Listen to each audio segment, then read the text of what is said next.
मैंने फिनलैडर के थ्रू 15 प्लस स्टूडेंट्स की इन्वेस्टमेंट बैंकिंग में प्रॉपर फ्रंट एंड में जॉब लगाई है। And in this video I am going to talk about step by step process कि आप कैसे एक इन्वेस्टमेंट बैंकिंग की जॉब पा सकते हो। हाँ, इस वीडियो में मैं ये बातें नहीं करने वाला कि इन्वेस्टमेंट बैंकर होता क्या है, वो सब मैंने ऑलरेडी बहुत सारे वीडियोस बना रखे हैं। इसमें मैं प्रैक्टिकल बताऊंगा कि आपको कौन कौन से सॉफ्ट स्किल्स सीखने, कौन कौन से हार्ड स्किल्स सीखने और कौन कौन सी डिग्रीज करनी है जिसके बेसिस पे आप एक इन्वेस्टमेंट बैंकर बन सकते हो। हाँ, it is one of the highest paid professions. So without further ado let's directly jump into it. देखो, now as an investment banker आपको लोगों को कन्विंस करना होता है कि I can help you raise funds, I can help you with mergers and acquisitions, I can help you improve the financial quality in any sense। इसके लिए सबसे इंपॉर्टेंट स्किल जो आपको सीखनी होती है that is communication and sales. तो मतलब अगर आपको एक इन्वेस्टमेंट बैंकर बनना है एंड आपकी कम्युनिकेशन अच्छी नहीं है तो इसके लिए सबसे इंपॉर्टेंट स्किल जो आपको सीखनी है that is communication and sales. मतलब अगर आपको एक इन्वेस्टमेंट बैंकर बनना है एंड आपकी कम्युनिकेशन और सेल्स उतनी अच्छी नहीं है तो that's a very bad thing. इसके लिए सबसे पहले do a sales internship. I highly recommended कि आप अपने मुंह को इस्तेमाल करना सीखो, लोगों को कन्विंस करना सीखो। That is highly required in the field of investment banking. Second hard skill जो आपको सीखनी है that is Excel. Spreadsheets is something that is going to be your home and spreadsheets को अच्छे से इस्तेमाल करना, उनको यूज करना आपको आना चाहिए विदाउट यूजिंग द कर्सर। जो आपके विच मीन जो आपके लैपटॉप को ऐसे पॉइंटर है ना, उसको बगैर यूज किए आप पूरा एक्सेल अपने कीबोर्ड से कैसे यूज करते हो। अगर आप मुझे एक्सेल पे कुछ भी करने को बोलोगे, कुछ भी फंक्शन इस्तेमाल करने को बोलोगे, I don't really need the cursor. That is one very important thing that you should be learning if you want to enter into this field. And Excel पे मैंने एक पूरा कोर्स बनाया, वो मैंने डिस्क्रिप्शन में दे दिया है। थर्ड थिंग, आप अपने फाइनेंस का एक्यूमेंट बढ़ाओ। अब मैं लोगों को बोलता हूँ यार फाइनेंस क्या होता है, सबसे पहली चीज उनके दिमाग में आती है स्टॉक मार्केट एंड वहां पे उनकी गाड़ी अटक जाती है। अब उन लोगों को तो ये भी नहीं पता कि स्टॉक मार्केट सबसे छोटा पार्ट होता है फाइनेंस का, जो कि इंडिया में काफी ज्यादा हाइप्ड है बट उस इंडिया एंड यूएस में। बट अगर आप यूरोप में जाओगे स्टॉक मार्केट उतना ज्यादा बड़ा मार्केट नहीं है। बॉन्ड्स मार्केट उससे बहुत ज्यादा बड़ा मार्केट है, मनी मार्केट बहुत बड़ा मार्केट है एंड फॉरेक्स मार्केट उससे भी ज्यादा बड़ा मार्केट है। तो आपको डिफरेंट इंस्ट्रूमेंट्स के बारे में पता होना चाहिए, वो इंस्ट्रूमेंट्स काम कैसे करते हैं। एक ट्रेजरी बिल, गवर्नमेंट का जो ट्रेजरी बिल होता है वो कैसे काम करता है, एक बॉन्ड वो कैसे काम करता है, डिबेंचर कैसे काम करता है, ये सारी चीज आपको पता होनी चाहिए। वंस यू रियलाइज दैट, फिर डेरिवेटिव्स कैसे काम करते हैं, डेरिवेटिव्स में ऑप्शंस कैसे काम करते हैं एंड ऑप्शंस के साथ एम्बेडेड ऑप्शंस क्या होते हैं। तो ये ऑल दीज फाइनेंशियल जार्गन्स जो होते हैं ये क्या होते हैं, ये कैसे काम करते हैं, उसके लिए you should improve your financial acumen. और फाइनेंशियल एक्यूमेन इंप्रूव करने के लिए बहुत सारे तरीके। My recommendation usually is investment analysis and portfolio management by NCFM. ये मेरी रिकमेंडेशन है। This is the first course I did and this is the first course I recommend everyone who does not have a financial acumen to do. इसकी भी link मैंने description में दे दी होगी। Fourth, let's suppose अब आपने financial acumen बना लिया। अब इस फाइनेंशियल एक्यूमेन को एक्चुअली रियल लाइफ में यूज कैसे करेंगे, उसके लिए आपको मॉडलिंग सीखनी है, प्रोजेक्शन सीखने। इसके लिए the best course that you can do is financial modelling and valuation. And yes, if you want to become an investment banker, ये तो आपको आना चाहिए कि आप वैल्यूएशंस कैसे करते हो।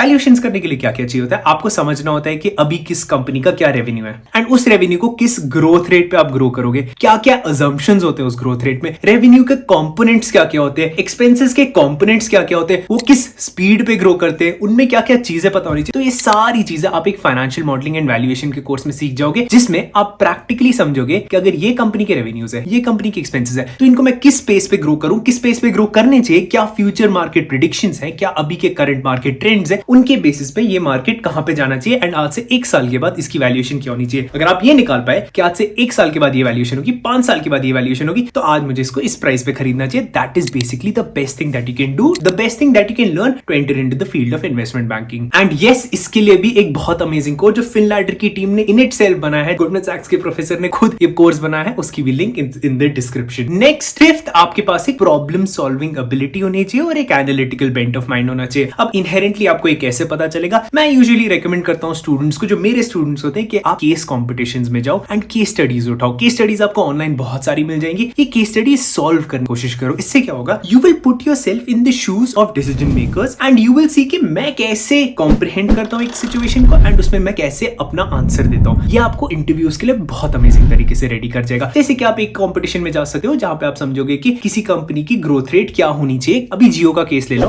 क्या जियो की रेवेन्यूज बढ़ेंगे या कम हो जाएंगे, किस बेसिस पे बढ़ेंगे, किस बेसिस पे कम हो जाएंगे। अब अपना दिमाग इस्तेमाल करो 1 सेकंड के लिए। Make this video as a practical video, अपना दिमाग इस्तेमाल करो। अब अगर 1 सेकंड के लिए मैं अपना ब्रेन इस्तेमाल करूं, क्या होगा जियो के साथ। एयरटेल अच्छा कंपटीशन दे रहा है बट जियो की कवरेज अच्छी है। एट द सेम टाइम जियो ने अपने प्राइसेस बढ़ा दिए बट बीएसएनएल अभी भी बहुत कम रेट में अच्छे अच्छे सर्विसेज दे रहा है एंड बोलते हैं टाटा भी इस इंडस्ट्री में आ जाएगा। तो क्या होगा जियो के साथ, अपना ब्रेन ऐसे इस्तेमाल करना शुरू करो। एट द सेम टाइम एक और एग्जांपल देता हूं, इंडिगो अभी 61% 65% मार्केट शेयर हैंडल करता है। तो एयरलाइन इंडस्ट्री के साथ क्या होगा, क्या इंडिगो ग्रो करेगा, क्या इंडिगो के रेवेन्यूज कम हो जाएंगे, क्या स्पाइस जेट ग्रो करेगा। बट स्पाइस जेट तो अच्छा नहीं है, तो इसका मतलब अगर स्पाइस जेट भी मार्केट से निकल गया तो इंडिगो और ज्यादा ग्रो करेगा। Indian aviation market in general बढ़ने वाला। तो when you start using your brain like this, आपका एक एनालिटिकल बेंट ऑफ माइंड बनने लग जाता है। तो ऐसी अलग अलग केसेस उठाओ। ये तो मैंने aviation industry and telecom industry उठाया, अब बहुत सारे ऐसे इंडस्ट्रीज उठा सकते हो, डिफेंस ये वो, एंड देख सकते हो कि आपका ब्रेन कैसे काम करता है। This would be very useful for the interviews. अब लेट्स सपोज आपने ये सारी स्किल्स सीख ली, अब आपको प्रैक्टिकली जॉब कैसे मिलेगी। First thing I want you to do is make live projects. अब लाइव प्रोजेक्ट क्या होता है, अभी के टाइम पे कोई कंपनी उठाओ, उसके फ्यूचर प्रोजेक्शंस करो and start posting them on LinkedIn. इससे क्या होगा, जो आपके पोटेंशियल रिक्रूटर्स हैं एंड पोटेंशियली लोगों को समझ आएगा कि ठीक है, आपको वैल्यूएशन मॉडल्स बनाना आता है। I still talk about one of the crazy projections that one of my friends made for Facebook and Jio. जब फेसबुक में जियो ने इन्वेस्ट किया था and at the same time जब उसने वो पोस्ट किया, उसके कुछ टाइम के बाद ही ended up getting a job offer in an investment bank. तो this first of all shows आप प्रैक्टिकली अपने स्किल्स को इंप्लीमेंट करो। तो live projects is very good. इसके बेसिस पे you make your resume very stronger and at the same time your recruiters can also look at those valuation models that you have made. Second, if you get a chance to go to a premier MBA institute, IIMs and all, that is super amazing. But हाँ, सबके लिए शायद possible नहीं होगा। आगे बढ़ता हूं, but याद रखना, if you are coming from an MBA, that tag in itself helps you very easily enter into the investment banking industry. Third and the most underrated thing is start with a small firm. ऐसा जरूरी नहीं है पहली ही firm जो आप घुस रहे हो that is GS and all. You can start with a small boutique firm जो कि छोटे प्रोजेक्ट पे काम करते होगे and from there on forth आप वहां पे ग्रो कर सकते हो। तो दैट इज अ